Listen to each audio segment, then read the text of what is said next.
एक जंगल में एक कालू कौवे नाम का एक किसान रहता था। उसके पास जादुई सोने का सेब का पेड़ था और उसके 2 बेटे थे जो उसके काम में उसकी मदद करते थे। वो रोज पेड़ से सेब तोड़ा करते और उन्हें गिना करते थे। एक दिन कालू कौवे को अपने सेब कुछ कम नजर आने लगते हैं। फिर वो प्रतिदिन उन्हें गिना करता था और रोज उसका एक सेब कम हो जाता था। फिर वो अपने बेटों से क्रोधित होकर उनसे कहने लगा, लगता है कोई पक्षी हमारे सेब लेकर जा रहा है। हाँ पिताजी, लगता है कोई हमारे बाग से चोरी कर रहा है। हमें पेड़ पर नजर रखनी होगी। हाँ पिताजी, हम उन्हें पकड़कर जरूर सजा देंगे ताकि वो दोबारा ऐसा करने से पहले 100 बार सोचें। ठीक है, पर इसकी जिम्मेदारी कौन लेगा? दोनों बेटे आगे आते हैं और फिर कालू कौवा अपने बड़े बेटे को इसकी जिम्मेदारी दे देता है। फिर बड़ा बेटा रात को उस सोने के सेब के पेड़ की रखवाली कर रहा होता है और पूरी रात जगते जगते वो थक कर सो जाता है।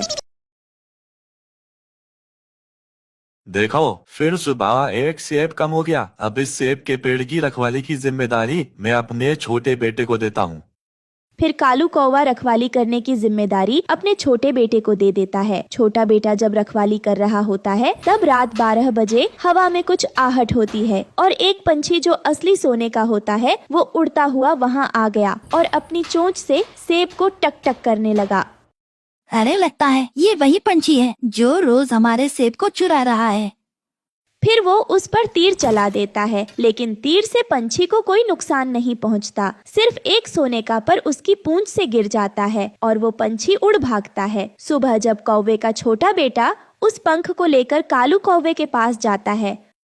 अरे, ये पंख तो सोने का है और बहुत कीमती लगता है। ये सोन पक्षी तो हमें सोने के अंडे भी देगा। इसे हम किसी भी कीमत पर अपने हाथ से जाने नहीं दे सकते। दोनों बेटे उस पंख को देखने लगते हैं। हाँ, लगता है ये इन सेब के पेड़ से भी ज्यादा कीमती है।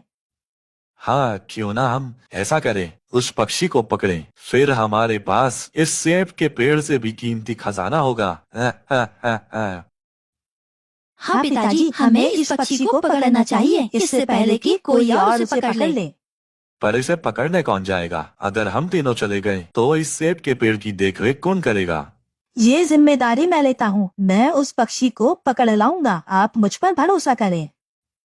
ठीक है, तुम जाओ और अपना ख्याल रखना। जल्दी ही सोन पक्षी को पकड़कर मेरे पास ले आना।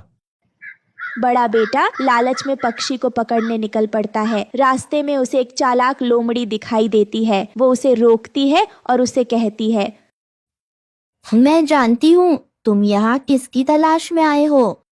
अच्छा, तुम्हें कैसे पता? मेरी बात ध्यान से सुनो। जिस सोन पक्षी की तुम्हें तलाश है वो एक गुफा में रहती है जिसका दरवाजा खुल जा सिम सिम बोलने से खुलता है। वो लोमड़ी की आधी बात सुनकर ही जल्दी से गुफा की ओर जाने लगता है। वो गुफा के सामने पहुंचता है तो खुल जा सिम सिम कहता है और दरवाजा खुल जाता है। फिर वो अंदर जाता है और देखता है वहाँ सोने का पक्षी और चारों तरफ बहुत सारा खजाना होता है जो बहुमूल्य आभूषण से भरे होते हैं। अरे, यहाँ खजाना तो पक्षी से भी ज्यादा कीमती लगता है। मैं ऐसा करता हूँ, पक्षी की जगह खजाना ले जाता हूँ। जैसे ही वो बाहर की ओर आने लगता है तभी दरवाजा बंद हो जाता है और वो वहीं रह जाता है। कुछ दिन बीत जाते हैं पर कालू कौवे का बड़ा बेटा वापस नहीं आता है। लगता है वो रास्ता भटक गया है, अब तक वापस नहीं पहुंचा। कहीं उसे कोई नुकसान तो नहीं पहुंच गया? पिताजी, मैं ये जिम्मेदारी लेना चाहता हूँ। मैं सोन पक्षी और भाई दोनों को ढूंढ के ले आऊंगा। ठीक है, पर तुम जल्दी लौटाना, मुझे तुम्हारी चिंता रहेगी। फिर छोटा बेटा निकल पड़ता है। फिर उसे भी वही लोमड़ी दिखाई देती है और उसे भी वो वही बात कहती है। जब वो भी गुफा में जाता है तो लालच में आकर अपने भाई की तरह गुफा में ही बंद हो जाता है। कुछ दिन बीत जाने पर जब छोटा बेटा भी वापस नहीं आता तब कालू कौवा चिंता में आ जाता है और अपने दोनों बेटों की तलाश में निकल पड़ता है। फिर उसे भी रास्ते में वो लोमड़ी दिखाई देती है। मुझे पता है तुम क्या ढूंढ रहे हो। मैं अपने दोनों बेटों की तलाश में आया हूँ। अच्छा, वही दोनों बेटे जो सोन पक्षी को ढूंढ रहे थे। तुम्हें कैसे पता? हाँ, मैं जानती हूँ। मैंने ही उन्हें गुफा का रास्ता बताया था जहाँ सोन पक्षी रहती है। अच्छा, जब तुमने रास्ता बताया तो वो अब तक वापस कैसे नहीं आए? क्योंकि तुम्हारे बेटे पूरी बात सुने बिना ही जल्दी से चले गए। अच्छा, तो तुम मुझे बताओ उस गुफा के बारे में और वहाँ कैसे जाना है। फिर लोमड़ी उसे सारी बातें बताती हैं और वो भी सब सुन गुफा की ओर चल पड़ता है। गुफा के सामने पहुंचता है तो खुल जा सिम सिम कहता है, जिससे दरवाजा खुल जाता है और वो अंदर चला जाता है। अरे यहाँ तो बहुत सारा खजाना है और स्वर्ण पक्षी भी हैं। अरे ये क्या, मेरे दोनों बेटे बेहोश पड़े हैं। ये देख वो रोने लगता है। उसके रोने की आवाज सुन गुफा में से आवाज आती है, तुम भी इन्हीं की तरह यहाँ लालच में आए हो क्या?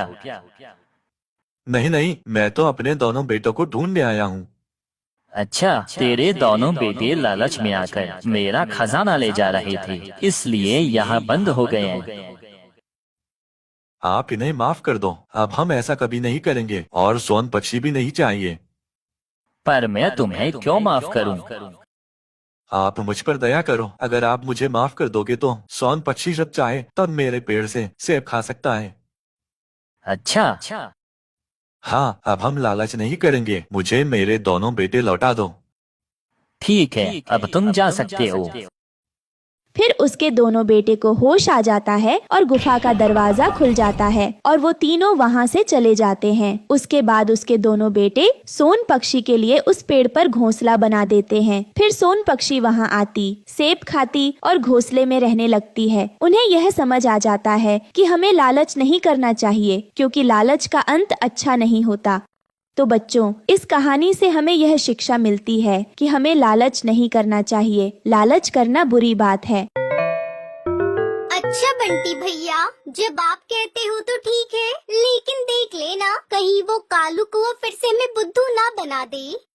टुनटुनी चिड़िया, तुम इसकी फिक्र मत करो, मैं उस पर पूरी नजर रखूंगा, ये मेरा वादा है तुमसे।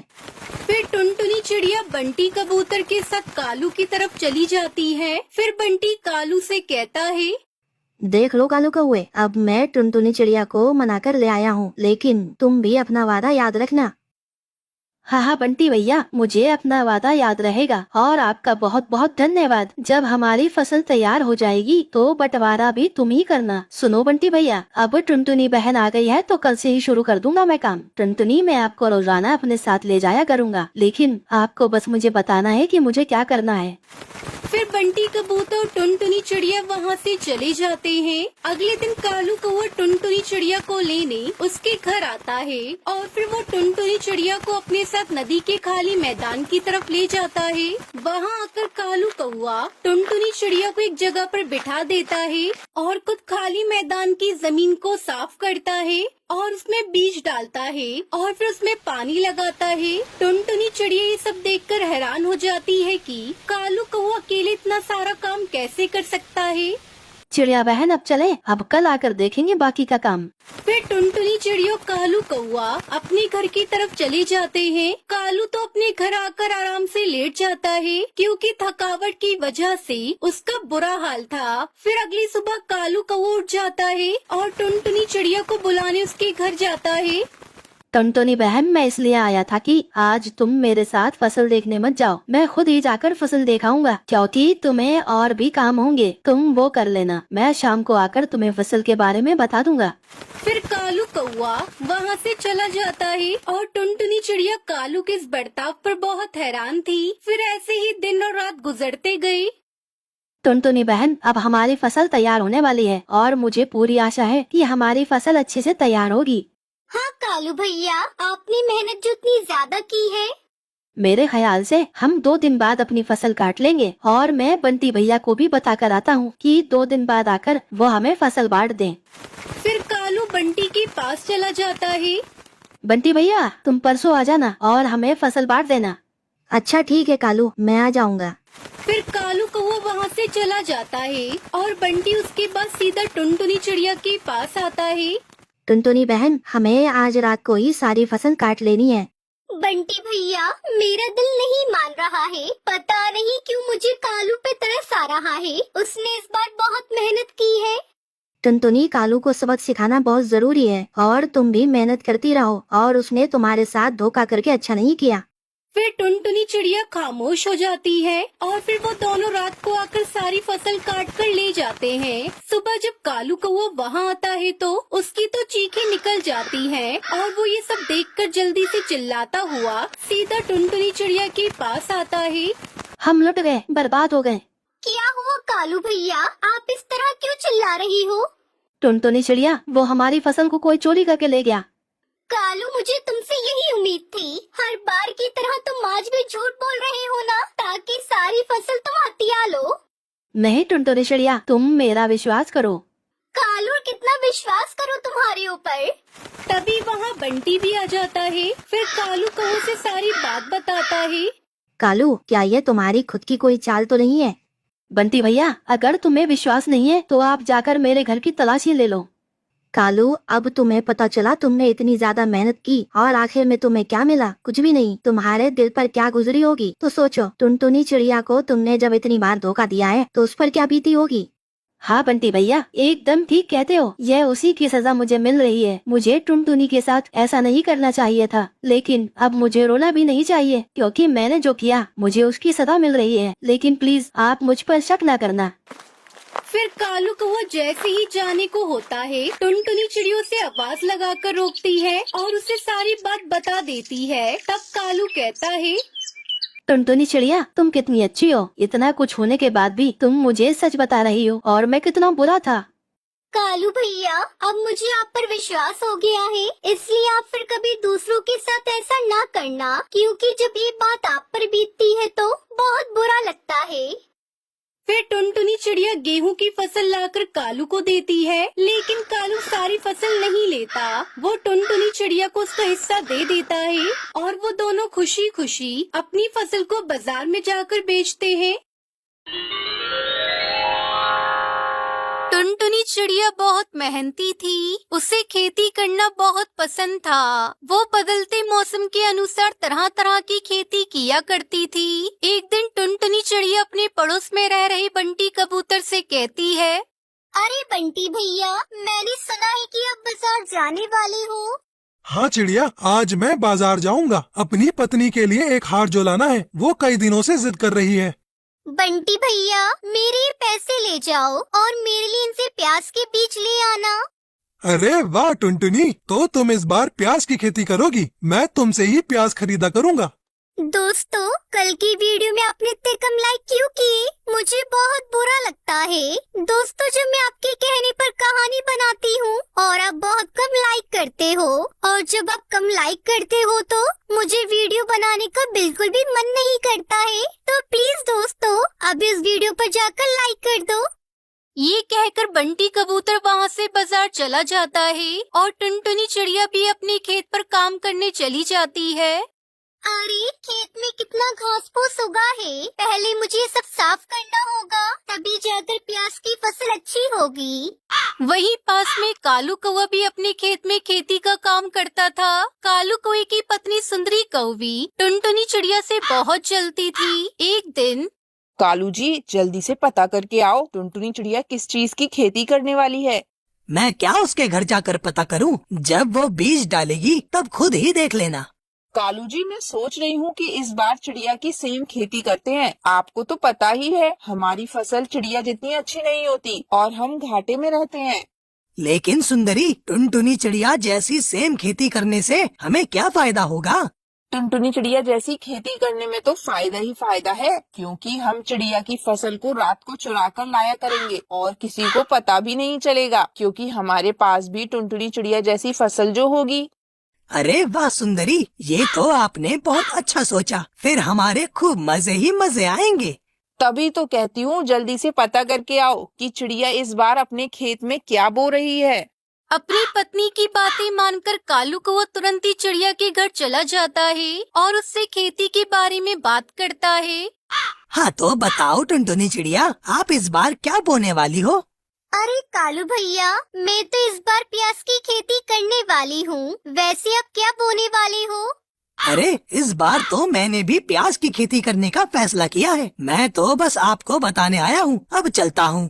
फिर कालू कौवा अपने घर चला जाता है और सुंदरी को बताता है कि चिड़िया इस बार प्याज की खेती करने वाली है। कालू जी जल्दी से बाजार जाओ और प्याज के बीज लेकर आओ। अपनी पत्नी के कहे अनुसार कालू कौवा बीज लेने चला जाता है और अगली सुबह वो अपने खेत में बीज डालने चले जाते हैं। वो बीज डालने ही वाले थे कि तभी वहाँ पर टुनटुनी चिड़िया भी आ जाती है। अरे कालू सुंदरी, आप ये क्या कर रहे हो? तुझे दिख नहीं रहा? अपने खेत में प्याज के बीज बो रहे हैं, भला और क्या करेंगे।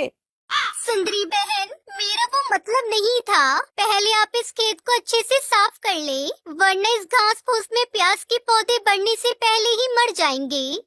ऐसा कहकर टुनटुनी चिड़िया अपने खेत में बीज डालने चली जाती है और कालू सुंदरी कौवी तो सोच में पड़ जाते हैं। सुंदरी, मुझसे तो ये खेत कभी साफ नहीं होगा। जो भी करना है वो आप ही करो।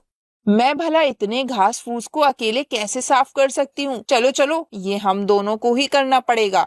फिर वो दोनों अपने खेत से घास हटाने लग जाते हैं। टुनटुनी चिड़िया भी अपने खेत में बीज बोकर चली जाती है। बस कालू जी, मुझसे और नहीं होगा। मैं तो पूरी तरह से थक गई हूँ। सुंदरी, मैं भी गर्मी से बेहाल हूँ। चलो पहले थोड़ा आराम कर लेते हैं। कालू जी, ये चिड़िया इतनी मेहनत कैसे कर लेती है? मुझसे तो 1 घंटा भी खेत में काम नहीं होता।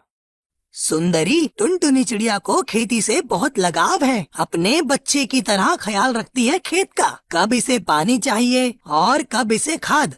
टुनटुनी चिड़िया को अपनी खेती के लिए पानी की जरूरत पड़ती है। वो पानी लेने के लिए नदी पार जंगल जाती है और पानी अपने खेत में डालती है। लेकिन सुंदरी और कालू आलस की वजह से अपने खेत में पानी नहीं डालते। ऐसे ही दिन गुजर जाते हैं। कालू जी, आखिर वो दिन आ ही गया। टुनटुनी चिड़िया की प्याज की खेती बहुत अच्छी हुई है और हमारे खेत में तो इक्का दुक्का प्याज आई है। हाँ सुंदरी, भला हमें क्या लेना देना अपने खेत से। हमें तो चिड़िया के ही प्याज चुराने हैं। इस तरह से वो अपनी साजिश को अंजाम दे देते हैं। टुनटुनी चिड़िया जैसे ही प्याज तोड़कर बाजार जाती है, वो दोनों टुनटुनी चिड़िया के खेत में जाकर जल्दी जल्दी से प्याज तोड़ लेते हैं और उन्हें बाजार में बेच आते हैं। 1000, 2000 और ये पूरे 5000। देखो कालू जी, टुनटुनी चिड़िया के खेत से पूरे 5000 रुपए की कमाई हुई है। अब टुनटुनी चिड़िया के खेत में प्याज चुराने का सिलसिला ऐसे ही चलता रहता है। वो दोनों टुनटुनी चिड़िया के खेत से प्याज चुराकर बहुत खुश हो रहे थे। एक दिन बंटी कबूतर टुनटुनी चिड़िया से कहता है, टुनटुनी बहन, कालू सुंदरी की फसल तो बहुत बुरी हुई है, फिर भी वो टोकरी भरकर प्याज बेचने आते हैं। कहीं वो आपके खेत से प्याज तो नहीं चुरा रहे? हाँ कबूतर भैया, मुझे भी अपने खेत के प्याज कम दिखाई देते हैं। मुझे तो पूरा विश्वास है वो दोनों आपके ही प्याज बेच रहे हैं, क्योंकि उन्हें मेहनत करने का कोई शौक नहीं है, तो हमेशा से ही हराम की खाते हैं। ऐसा कहकर वो दोनों खेत में छिपकर बैठ जाते हैं। वो देखते ही कि कालू कौवा सुंदरी कौवी टोकरी भर के उसके खेत से प्याज तोड़ रहे थे। वो रंगे हाथ उन दोनों को पकड़ लेते हैं। आप तो बहुत बुरे हो। जब मैं आपसे मेहनत करने की कहती थी तो यूं ही टाल देते थे, और अब मेरे प्याज चुरा रहे हो। तुम्हें शर्म नहीं आती? हमें माफ कर दो टुनटुनी बहन, आज के बाद हम ऐसा कभी नहीं करेंगे। खूब मेहनत करके अपने ही फसल उगाएंगे।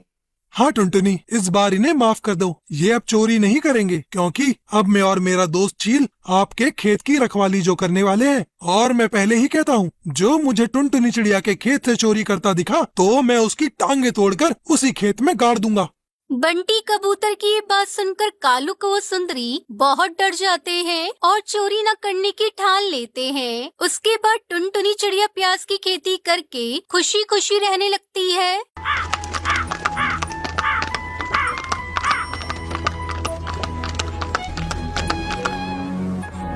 रामपुर के जंगल में कालू कौवा अपनी पत्नी टुनटुनी के साथ रहता था।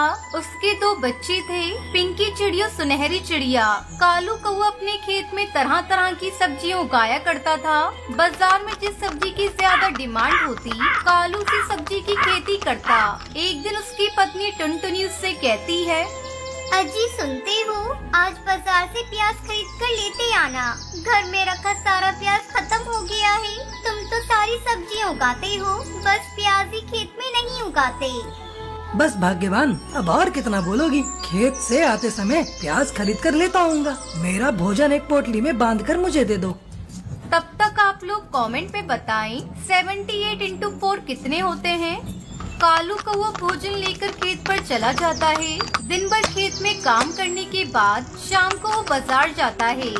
क्यों भैया, कितने रुपए किलो प्याज दे रहे हो?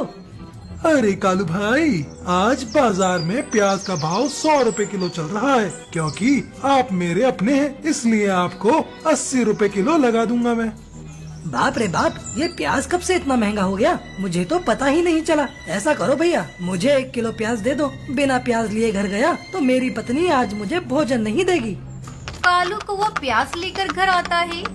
अरे ओ सुनहरी की माँ, ये लो प्याज, सब्जी में थोड़ा थोड़ा ही डालना, बहुत महंगे मिले हैं। सोच रहा हूँ इस बार मैं भी अपने पूरे खेत में केवल प्याज की खेती करूँ। अगर मैंने पिछली बार प्याज की खेती की होती तो आज मुझे बहुत अच्छा मुनाफा होता। मैंने तो तुमसे कितनी बार कहा था कि अपने खेत में प्याज की खेती करो। पूरे साल प्याज की डिमांड रहती है, क्योंकि बिना प्याज की कोई सब्जी अच्छी बनती ही नहीं। चाहे कितना भी महंगा हो जाए, प्याज तो सभी घरों में आता ही। तुम्हारी बात सही है भाग्यवान, मैं कल ही शहर से प्याज के बीज खरीद कर लाऊंगा। अगले दिन कालू कौवा शहर से प्याज के बीज खरीद कर लाता है और अपने खेत में बिखेर देता है। 1 महीना गुजर गया। एक दिन टुनटुनी भोजन बना रही थी, तभी कालू कौवा वहाँ आता है। टुनटुनी, तुम्हारे पास कुछ पैसे हो तो मुझे दे दो, खेत में खाद डालना है और मेरे पास पैसे बिल्कुल भी नहीं है। मम्मी, मुझे भी पैसे चाहिए। स्कूल में टीचर बोल रही थी स्कूल फीस जमा करने को। अरे कहाँ से दूं मैं तुम सबको पैसे? मेरे पास जो थोड़े बहुत पैसे थे उसे तो मैंने घर खर्च में लगा दिया। अब मेरे पास ले देकर एक मंगलसूत्र है, मैं इसे किसी कीमत पर नहीं दूंगी। मेरी मानो तो तुम कहीं से उधार ले लो। बस कुछ ही दिनों की बात है टुनटुनी, तू मुझे अपना ये मंगलसूत्र कुछ दिनों के लिए दे दे। मैं इसको गिरवी रखवा कर खाद खरीदूंगा, फिर जैसे ही प्याज की फसल बेचकर पैसे आएंगे मैं तेरा ये मंगलसूत्र तुझे वापस कर दूंगा। और माँ, मेरे स्कूल की फीस कब जमा करोगी? मैं स्कूल नहीं जाऊंगी। मेरी बच्ची, तू रो मत। मैं अभी रंगीली काकी के यहाँ जाकर कुछ पैसे उधार लाती हूँ, तेरी स्कूल फीस जमा कर दूंगी।